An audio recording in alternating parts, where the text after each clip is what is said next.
Well, turning back to Hebrews chapter 11, verse 17, if you remember, Hebrews 11 is the hall of faith. It's about people who had great faith, who exhibited trust in God, not perfectly. It's not as if they did this all the time or they did this perfectly. There's lots of instances in people's lives where they didn't do this, but these were outstanding moments of faith for them. And this morning we see one that's really, really incredible. In fact, this story in Genesis chapter 22 that Hebrews 11 references is the first time in the Bible that the word love is used. And it's used of Abraham loving his son Isaac. Because you have given your son whom you love, now I know, God says to Abraham. So verse 17 says, by faith Abraham, when he was tested, offered up Isaac, and he who had received the promises was in the act of offering up his only son, of whom it was said, through Isaac shall your offspring be named. And then listen to this.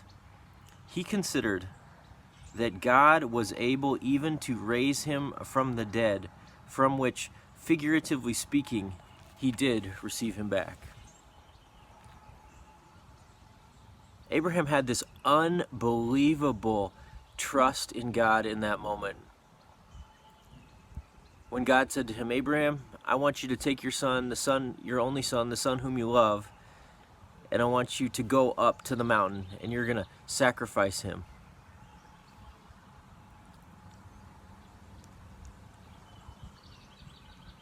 And as a parent, I can't really imagine that. But he did it, and Hebrews 11 gives us a snapshot into his mind. Why did he do it?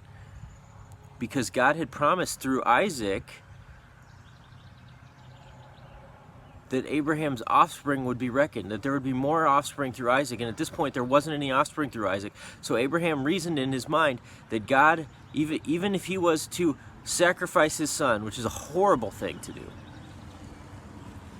God was able to raise him from the dead and bring him back and fulfill his promise. See, Abraham trusted God's promise so much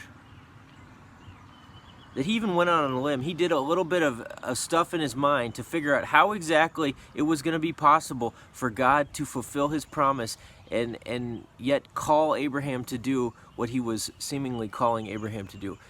And then we know, of course, Abraham, they get up there, they take everything, they get ready for the sacrifice. Abraham's ready to strike to kill his own son, and God provides a sacrifice in his stead.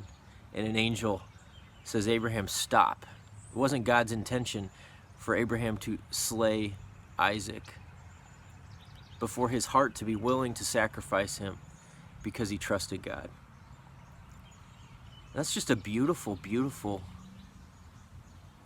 picture. It's something, may God make us such believers in his promises and in his character, that we would be willing to risk even those things that we love, that are nearest and dearest to our hearts. If God calls us to sacrifice them, we would be willing to do that because we know he's faithful and he is good.